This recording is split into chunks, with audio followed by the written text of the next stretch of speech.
Well, hello there. I just wanted to make a video about taking the ferry from Dumaguete to Cebu City. Now, I made a couple of videos once before. One was taking a ferry from Dumaguete to Cebu City on the overnight ferry at Coke Leone. And then I made a video of taking the ferry from Dumaguete to Tagbilaran on Ocean Jet. Now there's a way you can take a ferry from Dumaguete to Cebu City on Ocean Jet.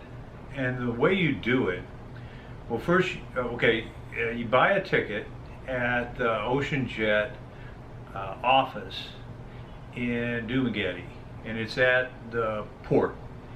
Now, I'm not sure that if you can do it online. I've looked and couldn't find a way to do that.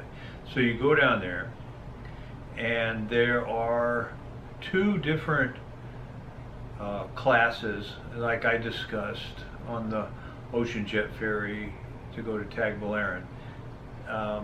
There's a business class and tourist class. And the business class is a little bit snazzier, and you sit upstairs. Now, and it's a little bit more money. Now, what you do is you get the one that leaves at 2:30 p.m. from Dumaguete, and it takes about roughly 2 hours or so to get to Tagbilaran. Now, you buy the ticket. You buy actually two tickets. One ticket, it goes from Dumaguete to Tagbilaran, leaves at 2:30, and it gets there about, let's say, 4:30, and you stay on the boat, and at 5 o'clock it leaves for Tagbilaran leaves for Cebu City, and it's another 2 hours, or hour and 45 minutes. It's not quite as far from Tagbilaran to Cebu City, but all told, you're probably going to spend about 4 hours on the boat. And so what I did is I bought a ticket, or actually two tickets, and something happened and I couldn't make the trip. So about like a week later, I went back and bought another ticket. And what was interesting is once I looked on the ticket real close, it said something like, it had the date on it, but it also said like April 2020. And when I bought the second ticket, I said, "What's that?" And the ticket agent said, "Well, you can redeem it up until then." And I thought, "Oh, well, isn't that something?" Well, I probably could have just, turned in the old ticket and got credit. But regardless, it's kind of water under the bridge, but I still have the old ticket. So, and I could probably redeem it at some point. Maybe, but you can check. So if that happens to you, you buy a ticket, you can't make it, well, it's probably a good idea to check with them if you can redeem it or get credit for a new ticket. Okay, so I'm going to get on. I've been to this on the port and catching a ferry twice before, so I kind of know what's going on. So I go over to enter into the ferry, and there's always a security guard, and they're going to want to look at my ticket. And so I pulled out my ticket, showed it to him, and he said he wanted to see my passport. And I had my passport in my suitcase. So okay, so I opened my suitcase. When I'm opening the suitcase, he lets in another guy, a Filipino guy goes through, and he checks his ticket, and I'm looking down, and so I get my passport. He looks at my passport, and he says, okay. And I said, okay, well, can I have my ticket? And he says, I don't have your ticket. I'm a little puzzled at this point because I know I gave it to him.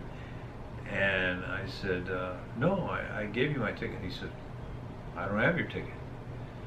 Now I'm thinking, well, why would he want to keep my ticket? Well, you know, this kind of makes things a little bit more complicated.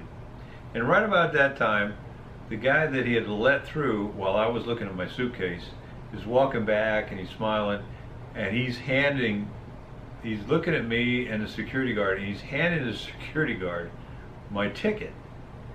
And the security guard looks at it and says, what are you giving that to me for? And I thought, well, I think at this point I better speak up. I said, that's my ticket. So apparently the security guard inadvertently, accidentally gave this guy my ticket. Now, probably an honest mistake. So anyway, I get my ticket. So I'm go back in. You know, I have to pay the tax, which is like 15 pesos at the port once you go in through the security clearance. And they have a sign up, and they said that they would rather prefer exact change. So I had 15 pesos, and I know the drill, so to speak, so I give them the 15 pesos, they give me the little paper, and then you go into the metal detector and go through the metal detector, and now once you go through the metal detector, if you're going by ocean jet, you need to go over it and transfer, you need to get a boarding pass. So I went over to Ocean Jet and I turned in my check-in luggage, and they charged me 80 pesos for check-in luggage. Okay, got the check-in luggage, got my ticket, and I walk into the big area there where you wait, and lo and behold, it is now air conditioned.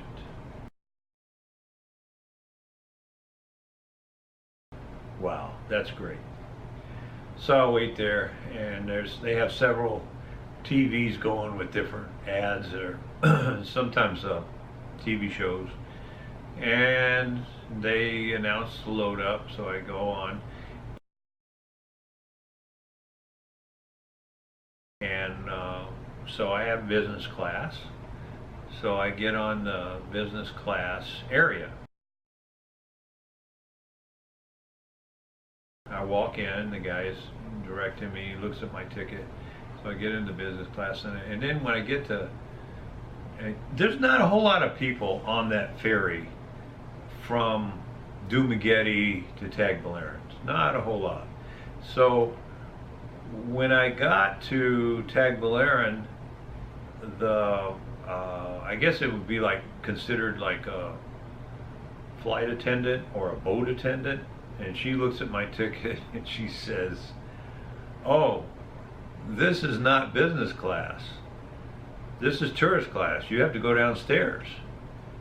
And I thought, well, wait a minute, I thought I bought business class. And I looked at my ticket, and I realized I had made a mistake when I bought the second tickets.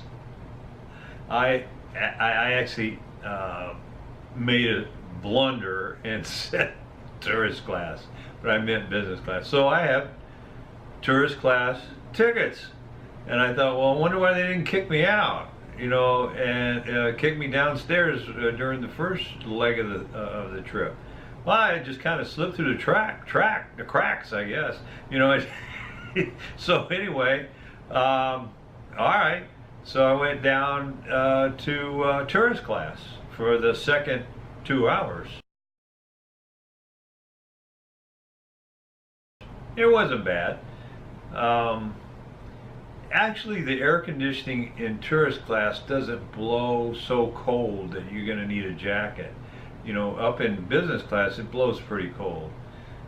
They play movies, but there's a lot of noise, and you know, noise from the ship engine, boat engine, and you can't really hear that well. But fortunately, there were subtitles.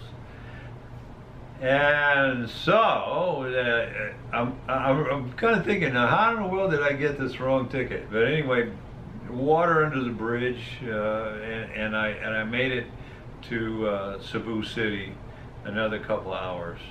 And then when you get off the boat, they have the check-in luggage, and they don't put the luggage on the shore until most everybody is off. Then what happens is the boat people, I mean the people that work on the boat, work on the ferry, they will make a chain of people, and they hand the luggage all the way over, you know, and then they put it on the port, and as it comes, it's kind of like if you're at the airport and you see the luggage going in the turntable deal, you know, eventually it shows up and you'll see your luggage show up, and that's about it. Just a little bit, just a few tips regarding buying your ticket and getting the correct ticket that you want. So if you want to sit up in the top of the boat, then you're going to need a business class ticket. And that's it. Oh, and also make sure you purchase my ebook, because, wait a minute, I don't have an ebook. Maybe I should write one, I don't know. Well, there's no ebook. Well, these videos are free, and free is good.